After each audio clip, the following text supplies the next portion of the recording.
Assalamualaikum warahmatullahi wabarakatuh.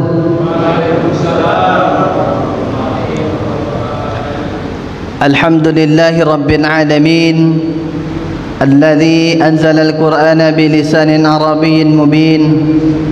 Ashhadu an la ilaha illallah wahdahu la sharika lah, wa ashhadu anna Muhammadan abduhu wa rasuluh. Allahumma salli wa sallim wa barik ala sayyidina Muhammad wa ala alihi wa ashabihi ajma'in. Pertama yang kami hormati alim ulama, cerdik pandai, bapak-bapak, ibu-ibu, guru-guru kita dan seluruh jamaah salat maghrib yang insyaallah dimuliakan oleh Allah Subhanahu wa taala. Amin. Amin ya rabbal alamin. Bersyukur kita kepada Allah Subhanahu wa taala. Alhamdulillahi rabbil alamin.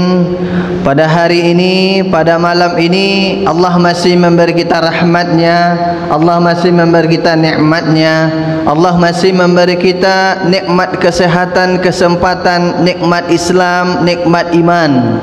Sehingga dengan nikmat tersebut, alhamdulillah kita bisa bersama-sama hadir ke rumah Allah yang sangat kita muliakan ini. Dalam sebuah hadis, Rasulullah mengingatkan kepada kita, ada dua golongan orang, ada dua nikmat yang kadang manusia ini banyak lalai dalam dua nikmat tersebut. Hadis ini berulang-ulang disampaikan oleh para penceramah kita, tentunya mengingatkan kepada kita bersama. Rasulullah sallallahu alaihi wasallam mengatakan, ni'matani maghbunun fihi ma katsirun minan nas, as-sihhatu wal faragh. Ada dua nikmat, kata Rasulullah sallallahu alaihi wasallam, yang mana nikmat ini, dua nikmat ini banyak manusia lalai dalam memanfaatkan dua nikmat tersebut. Yang pertama adalah nikmat as-sihhah. As-sihhah artinya sehat, nikmat kesehatan.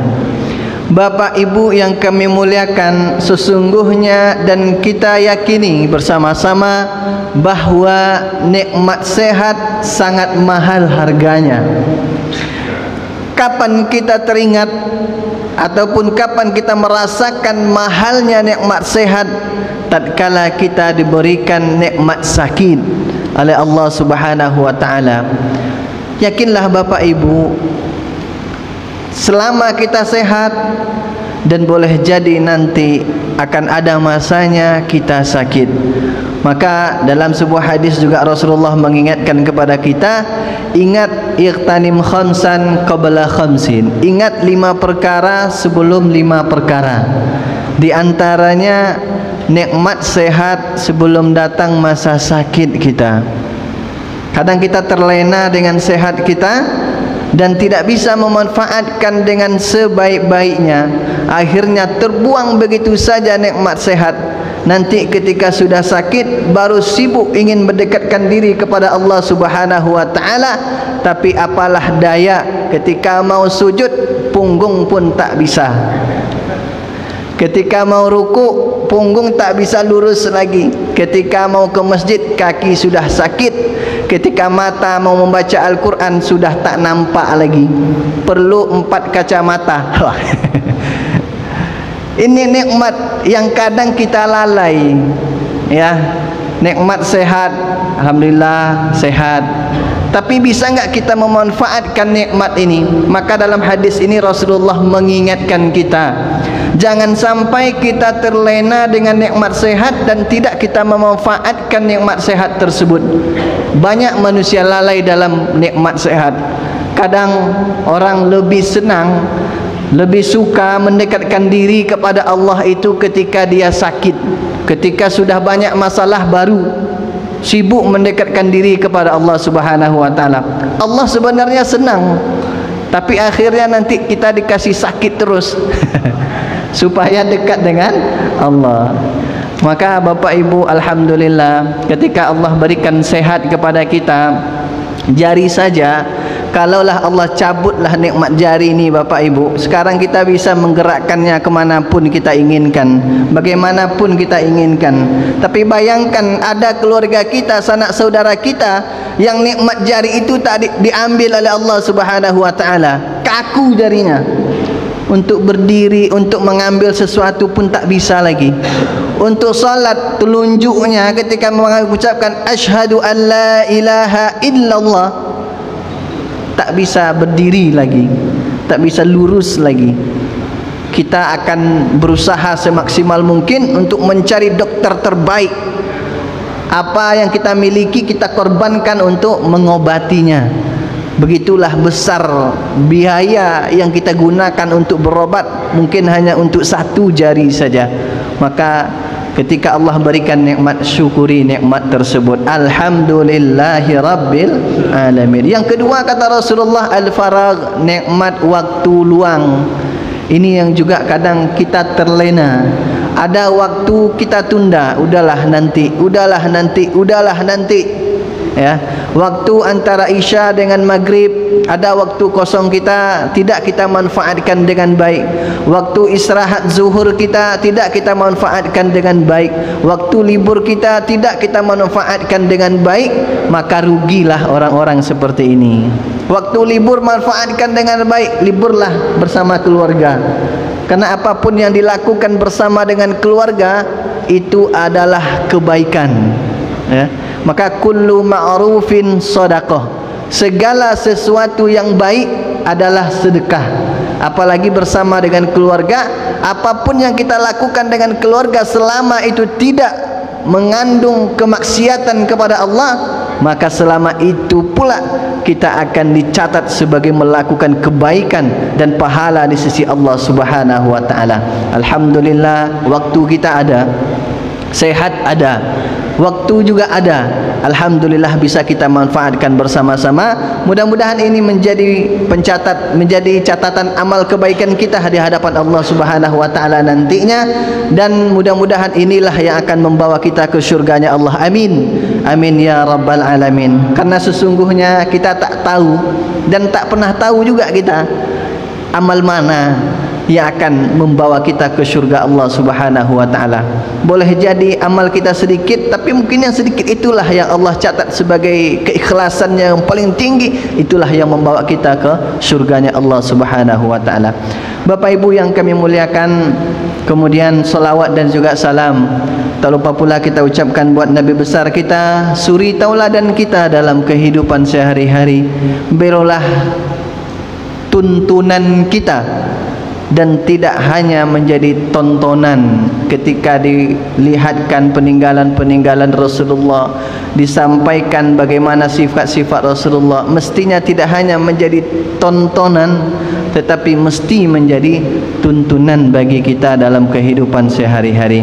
Allahumma salli wa sallim wa barik ala sayyidina Muhammad wa ala alihi wa ashabihi ajma'in. Mudah-mudahan dengan senantiasa kita berselawat kepada Rasulullah, di akhirat nanti kita mendapatkan syafaat dari Rasulullah, dan mudah-mudahan kita bisa bersama dengan rombongan Rasulullah memasuki surganya Allah Subhanahu wa taala. Amin.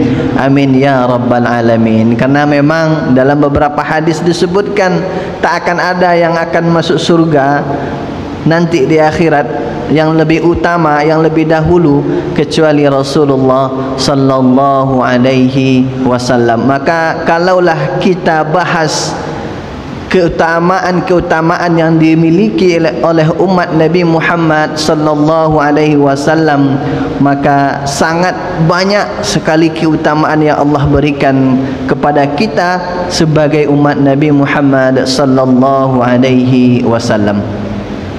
Baik Bapak Ibu yang kami muliakan, insyaallah pada malam ini kita akan melanjutkan kembali kajian kitab Riyadhus Shalihin min kalami Sayyidil Mursalin yang ditulis oleh Imam Abu Zakaria Yahya bin Syarif An-Nawawi.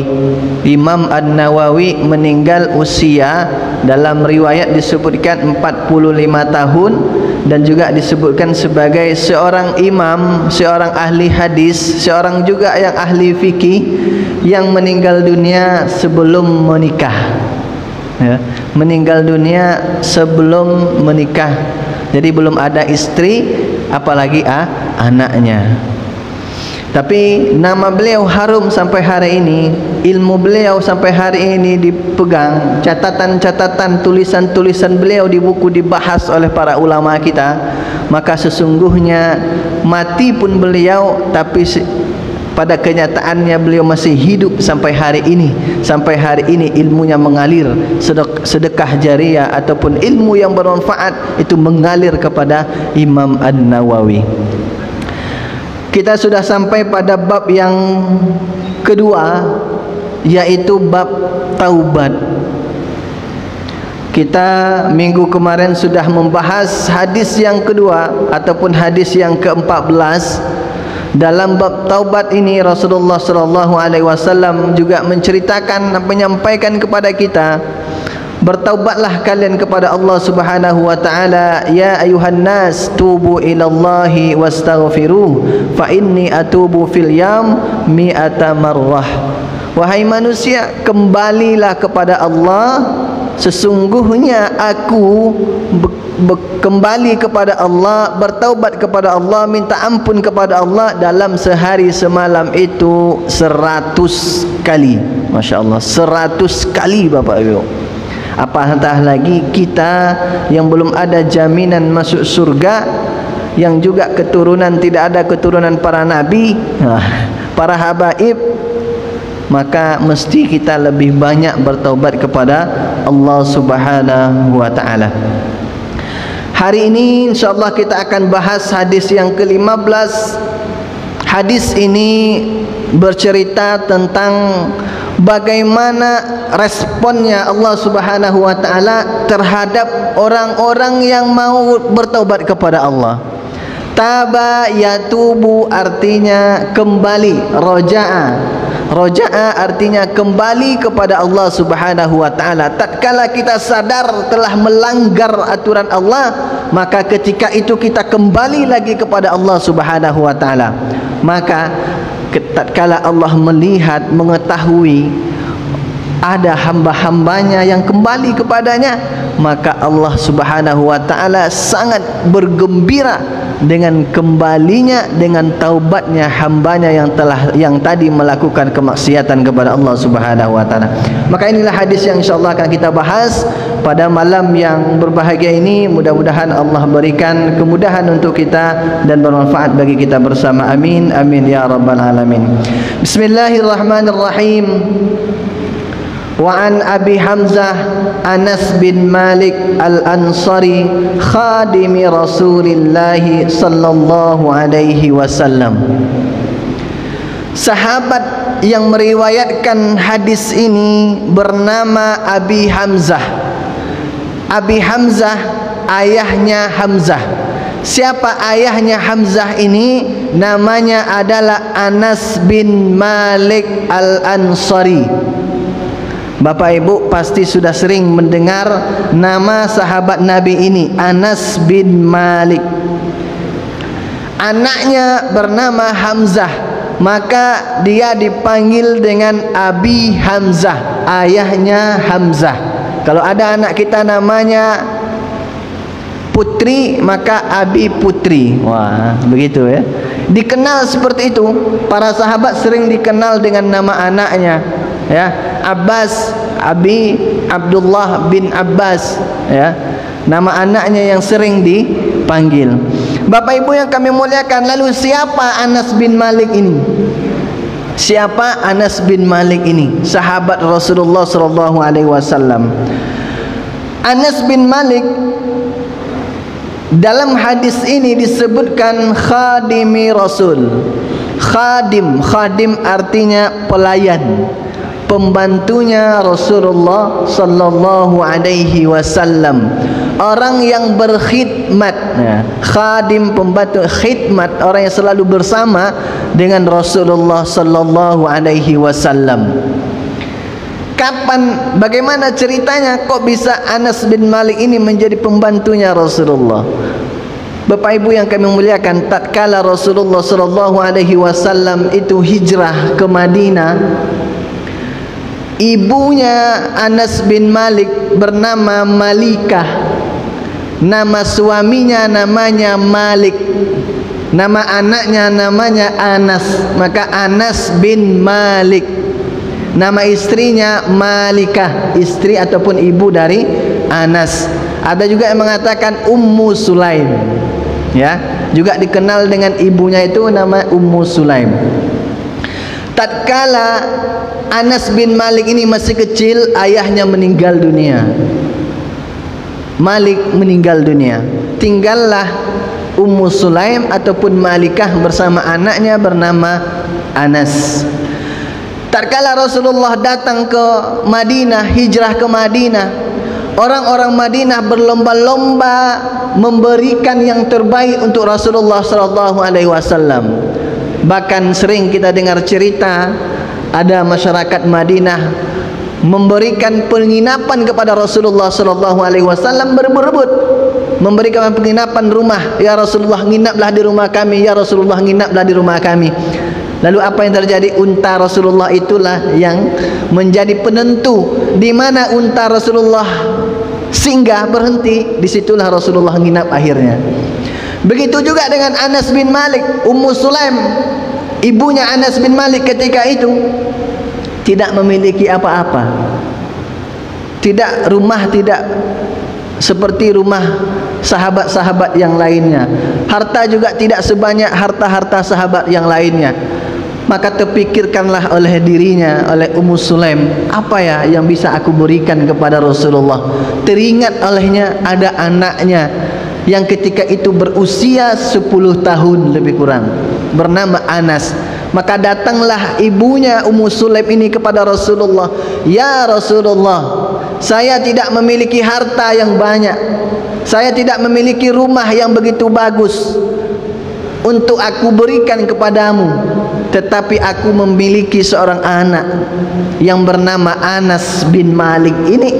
Maka hari ini aku serahkan kepadamu ya Rasulullah untuk menjadi khadim, pembantu ataupun pelayanmu wahai Rasulullah sallallahu alaihi wasallam.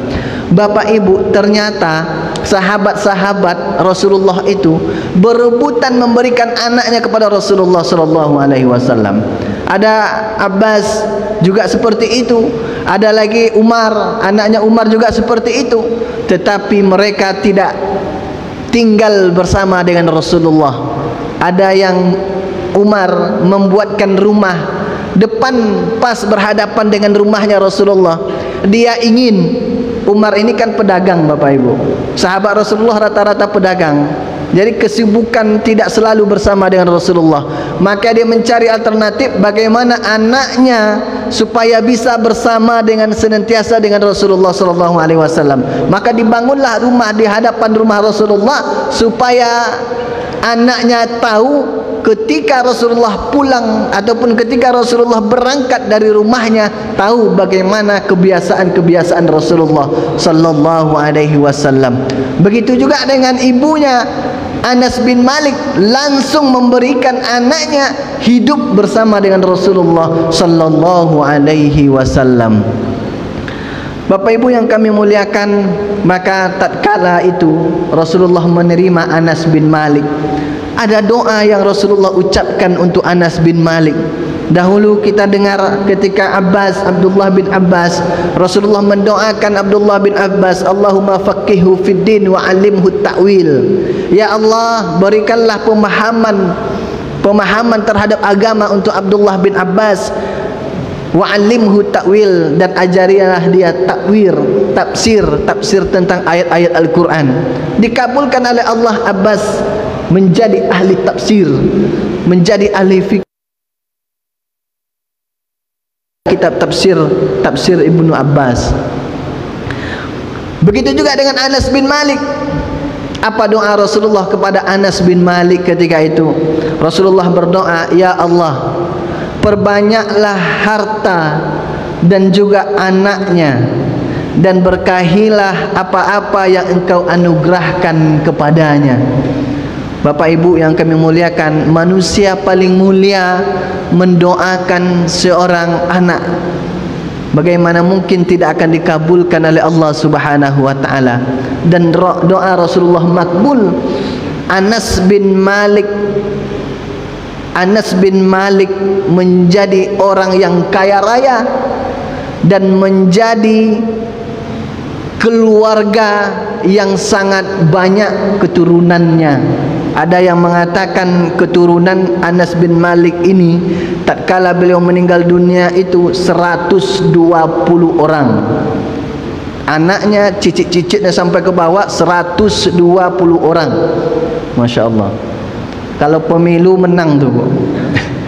Kalau pemilihan RT ketika itu Anas bin Malik jadi jadi pimpinan ketika itu. Begitu banyak keturunannya. Ya. Allah kabulkan doanya. Ya, ayah sudah meninggal, tinggal dia hidup bersama ibunya saja, tapi Allah berikan anugerah yang luar biasa. Anas bin Malik ini dalam riwayat bersama dengan Rasulullah itu juga tak lama, lebih kurang 10 tahun. Maka tatkala Rasulullah meninggal usia 63 tahun, Anas bin Malik ketika itu berusia 20 tahun. Masya Allah, masih muda Bapak Ibu, masih sangat muda. Maka tatkala Rasulullah setelah meninggal dunia, beliau menikah, dan situlah keturunannya begitu banyak, keturunan Anas bin Malik begitu banyak, dan juga harta kekayaannya begitu banyak. Bahkan kebunnya Anas bin Malik itu berbuah, dalam riwayat disebutkan 2 kali dalam setahun, yang mana orang-orang Madinah ketika itu berkebun 1 kali setahun berbuah panen. Tetapi Anas bin Malik kebunnya 2 kali setahun panen. Masya Allah. Itulah doa Rasulullah sallallahu alaihi wasallam. Apa yang bisa kita ambil di sini hikmahnya, Bapak Ibu? Kalau ada anak kita, ada orang-orang soleh di lingkungan kita, boleh kita minta doa dari mereka. Ya, minta doa dari mereka, doakan anak kita. Doakan. Minta doa ini boleh juga kepada siapa saja. Sahabat sering minta doa kepada sahabat yang lainnya, karena kita tidak akan tahu entah dari mulut mana doa itu akan dikabulkan oleh Allah Subhanahu wa taala. Jadi Anas bin Malik memiliki kebun 2 kali dalam setahun panen. Pernah suatu ketika saking dekatnya Anas bin Malik dengan Allah Subhanahu wa taala, kebun Anas bin Malik terjadi musim panas, hujan tidak turun. Lalu Anas bin Malik berdoa kepada Allah Subhanahu wa taala supaya kebunnya ini subur kembali. Allah kabulkan doanya, hujan turun. Ternyata hujan itu turun tidak lebih dari batas tanahnya Anas bin Malik. Masya Allah, 2 hektar, maka hujan itu 2 hektar juga. Iya, 2 hektar hujan lokal. Masya Allah. Inilah kelebihan Anas bin Malik, sahabat Rasulullah sallallahu alaihi wasallam. Beliau sangat banyak meriwayatkan hadis, termasuk 5 orang yang banyak meriwayatkan hadis, dan jumlah riwayatnya 2286 hadis Rasulullah sallallahu alaihi wasallam.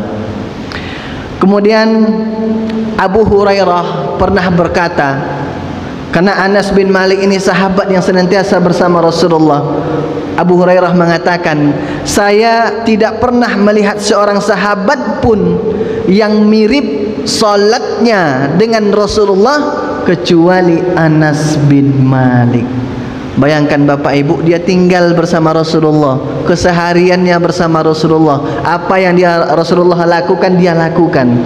Dia melihat langsung bagaimana Rasulullah bangun, bagaimana Rasulullah tatkala akan masuk kamar untuk tidur. Maka banyak riwayat-riwayat hadis dari Anas bin Malik ini tentang kehidupan Rasulullah sallallahu alaihi wasallam. Dan juga Ibnu Sirin juga pernah mengatakan, Anas bin Malik adalah sahabat yang solatnya paling bagus, baik di rumah maupun tatkala waktu safar. Paling bagus. Masya Allah. Ketika Anas bin Malik wafat, dalam riwayat mengatakan, ada yang mengatakan umur Anas bin Malik ini wafat pada usia 107 tahun. Masya Allah, 107 tahun. Beberapa waktu yang lalu ada video beredar di Instagram ataupun di media sosial kita. Ada seorang nenek dari Turki, ya, yang saat ini masih hidup, usianya 399 tahun. Masya Allah, 399 tahun, Pak. Hampir 400. Bisa enggak seperti itu? Bisa. Ketika Allah sudah berkehendak, kun fayakun, bisa. Maka umat-umat nabi-nabi terdahulu kan hampir 1000 tahun usianya. Kita sekarang saja yang tidak banyak, tidak sampai lama. Rasulullah 63 tahun. Kita berapa tahun? Wallahu a'lam. Tak ada yang tahu, Bapak Ibu. Maka ketika nikmat ini ada, kita gunakan sebaik-baiknya. Dan juga ada yang mengatakan Anas bin Malik ini meninggal pada usia 99 tahun. Jadi ada beberapa riwayat tentang Anas bin Malik, tentang wafatnya Anas bin Malik. Inilah hadis yang hari ini, malam ini insyaAllah kita akan bahas. Hadis yang diriwayatkan oleh sahabat yang selalu bersama dengan Rasulullah sallallahu alaihi wasallam. Radhiyallahu anhu qala, semoga Allah meridainya dan insyaallah sahabat diridai oleh Allah Subhanahu wa taala. Qala Rasulullah sallallahu alaihi wasallam, Rasulullah sallallahu alaihi wasallam bersabda, Allahu afrahu bi taubati abdihi min ahadikum saqata ala ba'irihi wa qad adallahu fi ardin falah. Kata Rasulullah sallallahu alaihi wasallam, Allahu afrahu bi taubati abdihi. Allah Subhanahu wa taala sangat senang, sangat gembira bi taubati abdihi, dengan taubatnya hambanya kepadanya, dengan kembalinya hambanya kepadanya. Maka Bapak Ibu, tatkala kita mengucapkan astaghfirullah, ampunilah aku, maka disitulah Allah bergembira dengan kita kembali kepada Allah Subhanahu wa taala.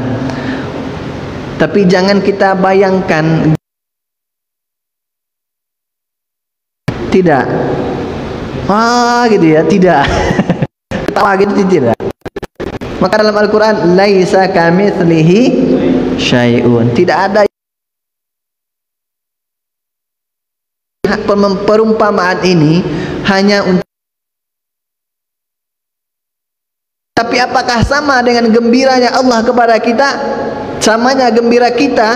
Tidak sama. Laisa kamitslihi syai'un. Maka kalau ada orang yang menyamakan Allah dengan makhluk, hukumnya syirik. Kalau ada orang menyamakan Allah dengan makhluk, hukumnya syirik.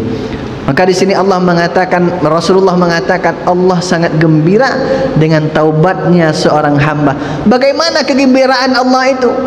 Diumpamakan lagi oleh Rasulullah, min ahadikum saqata ala ba'irihi wa qad adallahu fi ardin falah. Kata Rasulullah sallallahu alaihi wasallam, Allah itu sangat gembira dengan taubatnya seorang hamba dibandingkan kegembiraan kamu, salah seorang di antara kamu yang hilang, wa qad adallahu, di padang pasir. Bayangkan kita berangkat bersama dengan unta kita, begitu panjang di padang pasir, kendaraan kita unta itu saja hilang, maka kita akan tersesat. Dan kita tersesat ketika kita yang hilang kita, maka gembira kita itu ketika kita mendapatkan unta itu, maka kegembiraan Allah lebih gembira daripada itu. Pasti Bapak Ibu, tatkala kita kehilangan sesuatu yang kita butuhkan, yang sangat kita perlukan, tatkala kita dapatkan sesuatu itu, maka kegembiraan yang luar biasa akan terpancar di muka kita.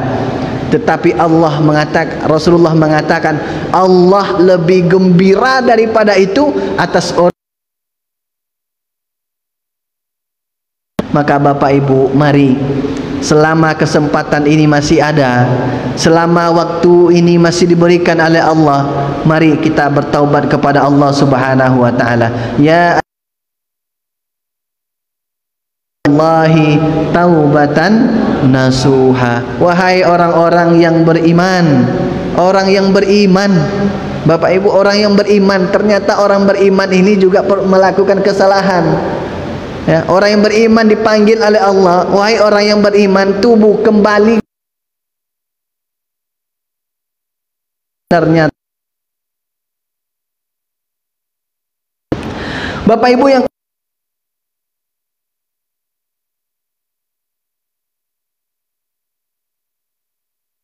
bagaimana senangnya Allah, bagaimana gembiranya Allah tatkala kita bertaubat. Ketika kita bertaubat, dosa diampuni, masalah akan Allah berikan solusinya. Bahkan kita, kesalahan kita itu akan Allah ganti dengan kebaikan-kebaikan, akan Allah balas dengan pahala-pahala. Bagaimana lagi kita kepada Allah? Maka selagi hayat masih dikandung badan, kembalilah kepada Allah Subhanahu wa taala. Hadis ini riwayat Imam Bukhari dan juga Imam Muslim. Tapi Bapak Ibu, hadisnya pendek ini. Ada satu riwayat lagi, Imam An-Nawawi menyebutkan riwayat Imam Muslim. Riwayat Imam Muslim tentang hadis ini. Isinya tidak jauh berbeda, ternyata tetapi nanti di akhir ada sesuatu yang bisa menjadi pelajaran bagi kita. Ya. Dalam riwayat Imam Muslim, Rasulullah mengatakan, Allahu asyaddu farhan bi taubati abdihi. Allah Subhanahu wa taala sangat bergembira, sangat senang. Ada kalimat asyaddu. Kalau tadi tidak ada kalimat asyaddu, tetapi afrah, isim tafdil, ya, menunjukkan sangat gembira juga. Tetapi di sini asyaddu, syiddah, sangat gembira dengan taubatnya seorang hamba, haina yatubu ilai, tatkala hamba itu bertaubat kepada Allah Subhanahu wa taala, min ahadikum kana ala rahilatihi bi ardin falah, daripada kegembiraan seseorang di antara kamu yang pergi di gurun pasir, ya, di gurun pasir yang begitu luas, falatat minhu wa alaihi ta'amuhu wa syarabuhu fa aisa minha, dan tatkala itu hilanglah kendaraannya, untanya ataupun kudanya, dan tatkala itu di kendaraannya tersebut ada makanan dan juga minuman-minumannya, seluruh perbekalan ada di kendaraannya. Ini tambahan dari riwayat Imam Muslim. Disebutkan lebih detail lagi, kuda ataupun unta tersebut membawa makanan dan minumanmu, hilang di maka fa'aisa minha, maka pastilah engkau akan berputus asa. Kemana? Maka ketika Rasulullah Isra Mi'raj itu Bapak Ibu, kan juga ada ceritanya, ada ya, kehilangan unta dalam perjalanan dari Palestina menuju, Rasulullah lewat bersama dengan buruk yang kecepatannya melebihi kecepatan cahaya 300.000 km per detik. Wah, lebih daripada itu kecepatannya Bapak Ibu, lebih daripada itu. Melihat unta rombongan tadi itu berada di satu gurun, ambillah wahai, kata Rasulullah. Dan perkataan Rasulullah itu didengar oleh orang-orang yang berangkat dari Palestina ke Mekah Al-Mukarramah, dan tetapi mereka tidak melihat siapa yang mengucapkan itu. Maka apa yang terjadi? Dicari unta tersebut dan mereka temukan di gurun pasir yang disebutkan oleh suara tadi. Yang mana suara itu adalah suara Rasulullah sallallahu alaihi wasallam. Dan kisah inilah yang menyebabkan seluruh penduduk Mekah yakin akan Isra'nya Mi'raj Rasulullah sallallahu alaihi wasallam. Tatkala Rasulullah menyampaikan, ketika Abu Jahal begitu antusias menyampaikan kepada orang-orang kafir, Rasulullah ini sudah gila ini, mana mungkin bisa berangkat ke Palestina dalam kurun waktu 1 malam. Kita saja berangkat ke Palestina memerlukan waktu 2 bulan bolak-balik. Tetapi di akhir kisah itu Rasulullah mengatakan nanti akan ada orang, satu kelompok yang jumlah untanya segini, yang di unta yang paling depan itu memiliki tutup kepala warna merah. Orang yang mengendari unta ini orangnya, nama-namanya disebutkan detail oleh Rasulullah.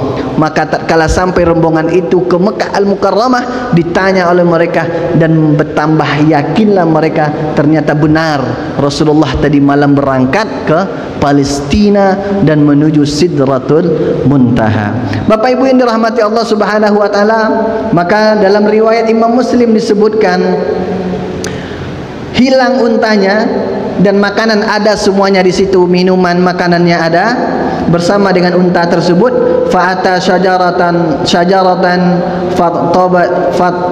fattaja'a fi zilliha, dan orang yang kehilangan untanya tadi menemukan suatu pohon, dan di suatu pohon itulah dia beristirahat. Di bawah rindangnya pepohonan itu dia beristirahat di bawahnya. Wa qad aisa min rahilatihi, dan dia berputus asa dengan untanya yang sudah hilang, makanannya yang sudah hilang, minumannya yang sudah hilang. Fa bainama huwa kadzalika idh huwa biha qa'imatan indahu, tatkala dia berputus asa dengan keadaan yang seperti itu, bainama, tatkala itulah dilihatnya untanya tadi berdiri di sampingnya, di dekat pohon tersebut. Maka dia pasti akan gembira. Bayangkan kegembiraannya Bapak Ibu, merah muka kita dengan saking gembiranya itu tatkala kita mendapatkan itu. Maka apa yang terjadi? Fa'akhadha bi khitamiha, maka dia pasti ambil, nanti dia akan ambil tali pengikat untanya tadi, dia pegang erat-erat. Tsumma qala min syiddatil farhi, kemudian dia berkata dengan spontan, dia berkata tatkala kegembiraan itu dia mendapatkan unta, dia secara spontan berkata, Allahumma anta rabbi. Ya Allah, ini bukan itu bacaannya yang diucapkannya. Yang diucapkannya ini, Allahumma anta abdi. Apa artinya Bapak Ibu? Ya Allah, Engkau adalah hambaku, wa ana rabbuka, dan aku adalah Tuhanmu.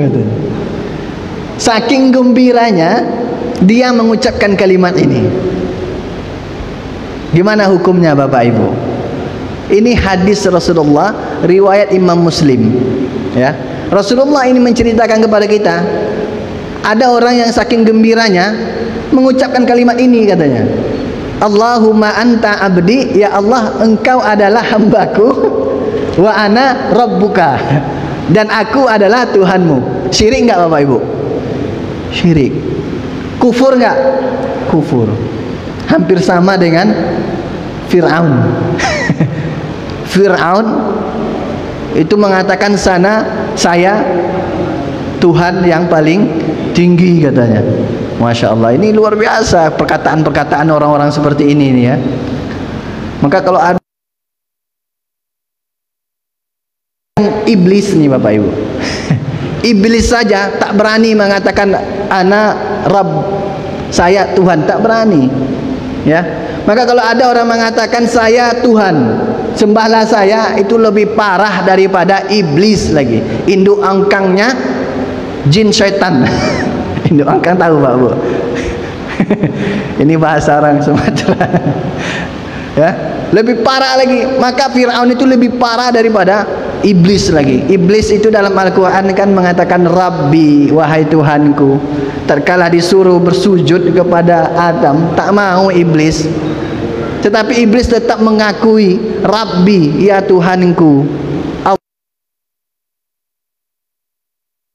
sebagai Tuhan. Ini tidak, Fir'aun tidak, dia sendiri mengaku Tuhan. Akhirnya apa? Ditenggelamkan di laut bersama dengan seluruh pasukan istidraj. Semuanya habis, semuanya Bapak Ibu, habis semuanya. Kemarin kisah-kisah istidraj Grazi Riz gitu ya. Yang saat ini viral gitu ya.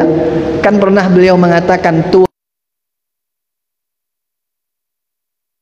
saya, katanya. Allahu Akbar. Bapak Ibu, hati-hati ucapan. Akhirnya apa? Habis semuanya. Dengan satu kasus semua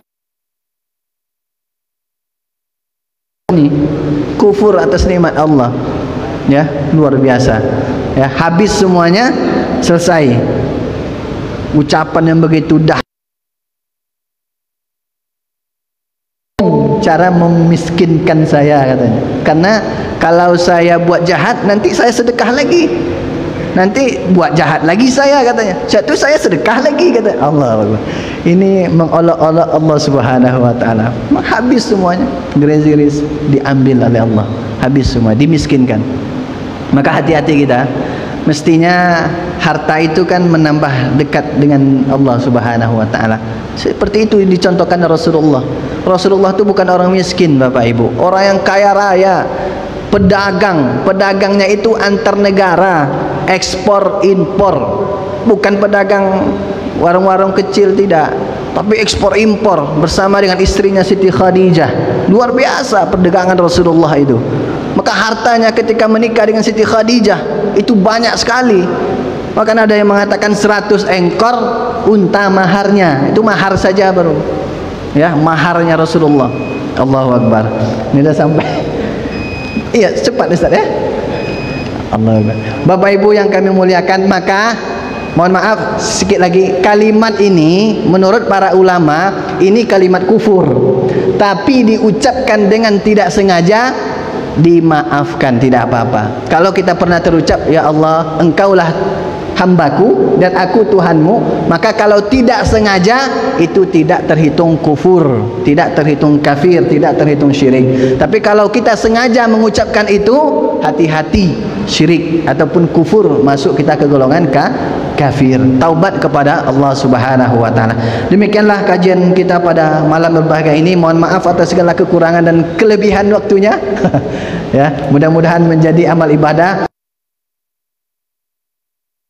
menjadi catatan amal ibadah kebaikan kita nanti di akhirat. Amin, amin ya rabbal alamin. Kita tutup dengan doa kafaratul majlis. Subhanakallahumma wa bihamdika asyhadu an la ilaha illa anta astaghfiruka wa natubu ilaik. Mohon maaf, wabillahi taufik wa hidayah. Wassalamualaikum warahmatullahi wabarakatuh.